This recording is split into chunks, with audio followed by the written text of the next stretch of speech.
Donc, je vais passer rapidement sur cette première diapositive. Donc, là aussi, pour que vous sachiez à quoi vous en tenir, il y a une trentaine de diapositives qui suivent. Il n'y en a pas 100, il n'y en a pas 10, il y en a une trentaine.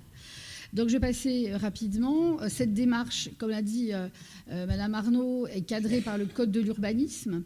Et tout démarre d'une délibération du conseil municipal qui prescrit la révision du PLU, qui en fixe les objectifs et les modalités de concertation.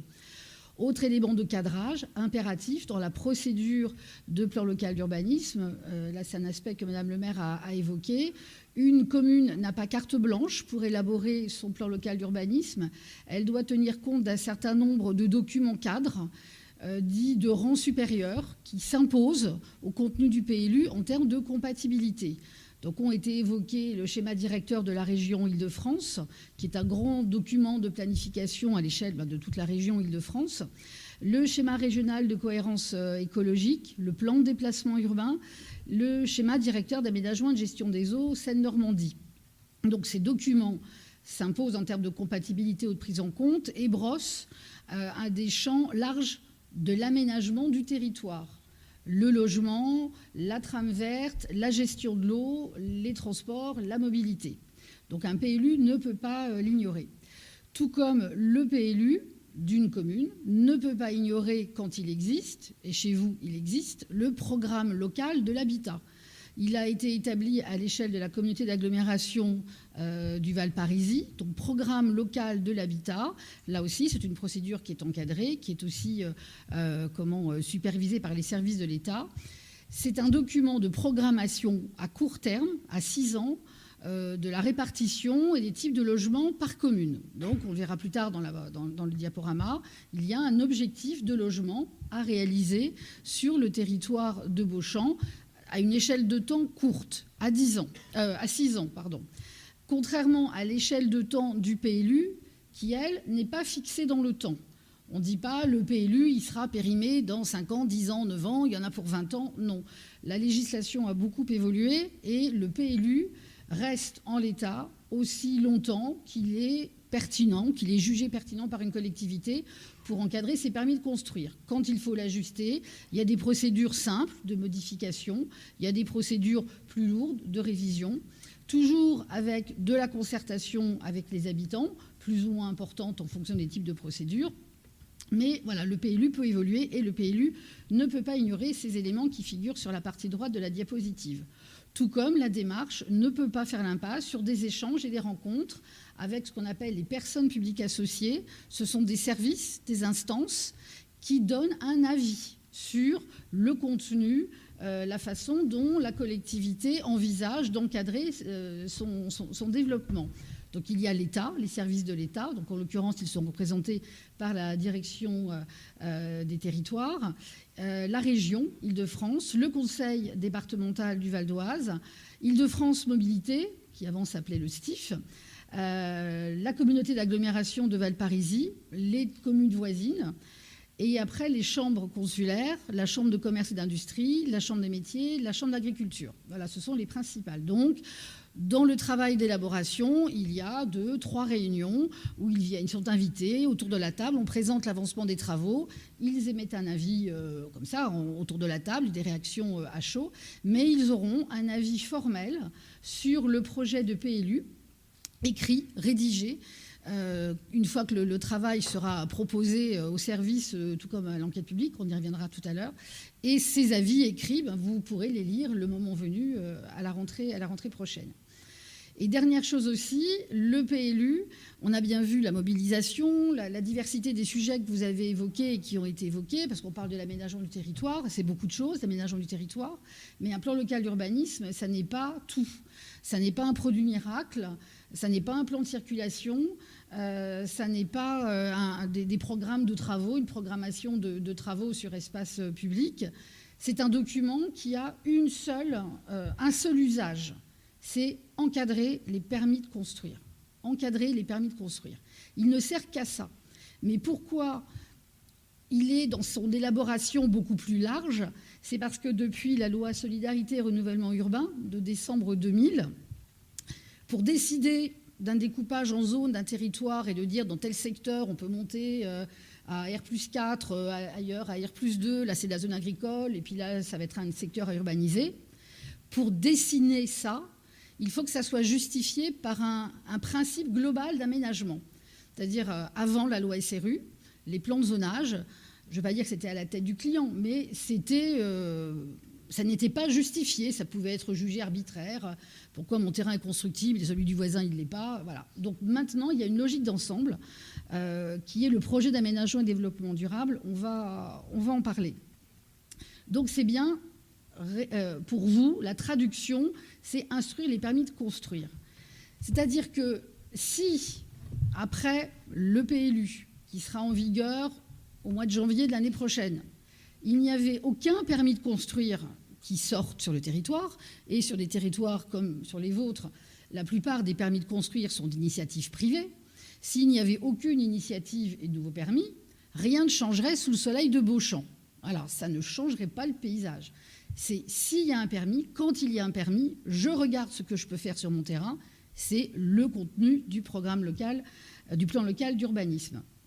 Donc on regarde où est son terrain, on se plonge dans le document, il y a un plan de zonage, je regarde quel est le nom de ma zone, je vais regarder dans le règlement quel est le règlement qui s'applique sur mon terrain, je remplis mon permis de construire, je le dépose au service adéquat qui me donne sa réponse et après je construis en respectant les règles. Donc tout ça, c'est une procédure qui prend du temps. Le temps a commencé dès l'année dernière avec des démarches de diagnostic, de concertation. Des enjeux ont été établis. Le projet d'aménagement et de développement durable que j'évoquais, c'est-à-dire le fondement, le projet global, qui se traduit dans le dossier par un document d'une 20aine de pages qui dit quel Beauchamp nous voulons demain, les grands principes, a été établi, a fait l'objet d'un débat en conseil municipal au mois de décembre, un débat sans vote, là aussi, procédure obligatoire. Et une fois ce débat passé, il a été question de le traduire en outil réglementaire. Maintenant que le programme, le menu, il est fixé, comment je mets en musique le découpage en zones, en différents territoires, et quelles règles dans chaque zone pour aller vers les objectifs qui sont inscrits dans le projet d'aménagement et de développement durable. Tout ça pour arriver, dans le calendrier qui est prévu, à avoir l'ensemble de ces pièces élaborées, qui vont faire l'objet d'une délibération en conseil municipal. Ce coup-ci, c'est un vote, puisque le terme, c'est on arrête le projet de PLU. Le projet de PLU que la ville souhaite, c'est celui, a priori, du mois de juin. Et ce dossier-là, au mois de juin, il sera envoyé pour une période de 3 mois aux personnes publiques associées, l'État, la région, le département, etc., que je vous citais tout à l'heure, qui vont écrire un mot à Madame le maire en disant voilà quel est notre avis favorable, avec des remarques, des réserves, des suggestions. Ces courriers, vous les aurez puisqu'ils seront mis à l'enquête publique qui se déroulera à l'automne. Donc là, c'est vous qui aurez la possibilité pendant 1 mois de pouvoir consulter le document. Il y aura un registre, il y a un commissaire enquêteur qui est impartial, qui aura des permanences, qui répondra à vos questions. Vous aurez donc ces courriers, la totalité du dossier pour vous exprimer, adresser des courriers, des lettres ou remplir le registre à l'attention du commissaire enquêteur. L'ensemble de ces remarques, des personnes publiques associées et celles de l'enquête publique, seront analysées avec l'équipe municipale pour savoir en fonction des demandes lesquelles on prend en compte, lesquelles justifient un ajustement de telles règles, de tels éléments de contenu du zonage règlement. Et in fine, le document ajusté sera soumis une dernière fois en conseil municipal pour son approbation. Et 1 mois après son approbation, parce que le contrôle de légalité de l'État doit encore s'appliquer, donc c'est encore là que l'État pourrait, s'il s'estimait toujours insatisfait dans le contenu du document, dire je suspends l'application du PLU parce que malgré mes remarques, vous vous entêtez dans tel axe, et les 2 sujets sur lesquels l'État a un regard particulièrement aiguisé. Et d'ailleurs, ils sont contradictoires, et souvent ils sont contradictoires entre les services de l'État, c'est la question de la prise en compte de l'environnement et la question du logement et de la densité. Mais voilà, Tout se passera bien, le PLU sera approuvé et c'est à partir de février 2020 que les nouveaux permis de construire seront encadrés sur la base des nouvelles règles. Donc le PADD, je l'ai dit, c'est un document d'une vingtaine de pages qui est structuré en 3 chapitres. Améliorer la qualité de vie, préserver les patrimoines, patrimoine naturel, patrimoine bâti, affirmer l'identité des paysages de la ville et leur diversité. Deuxième volet, accompagner le développement urbain en cohérence avec les capacités de la ville, notamment en matière d'équipement et d'infrastructures. Et en troisième volet, organiser, affirmer la mixité, la diversité des fonctions sur la ville. Beauchamp n'est pas qu'une ville résidentielle, c'est aussi une ville active. Et la requalification du cœur de ville et des zones d'activité. Donc voilà les grands axes du PADD. On ne revient pas dessus, mais c'est sur la base du PADD que qu'ont donc été travaillés. Et c'est ce qu'on va vous présenter, le début de la traduction en zonage, donc le découpage en zone du territoire, en règlement, et sur un secteur particulier de la ville, en orientation, d'aménagement et de programmation. Là, c'est un petit zoom où on apporte du dessin et de l'organisation sur des principes d'aménagement à venir, qui s'imposeront aussi au permis de construire, mais de façon plus souple que le règlement. Le règlement, c'est une norme, ça s'applique, c'est binaire, on est conforme au règlement. Les orientations d'aménagement en matière de compatibilité, on va dans le sens du règlement. Donc je ne vais pas demander à ceux qui connaissent le règlement de PLU de lever le doigt. C'est bien que c'est un document qu'on ne lit pas par plaisir, mais néanmoins son contenu est important. Donc qu'est-ce qu'il réglemente, le règlement? Mon terrain, je sais que je suis en zone UB, je vais regarder le règlement de la zone UB, et là, qu'est-ce que je peux lire? Je peux lire, voilà, quelle destination je peux mettre sur mon terrain, est-ce que je peux mettre du commerce, des activités industrielles, un entrepôt, de l'artisanat, voilà, en fonction de la zone, est-ce que j'ai le droit à la liberté totale ou est-ce que c'est restreint à certaines destinations? Des éléments en faveur de la mixité sociale et fonctionnelle, on y reviendra tout à l'heure.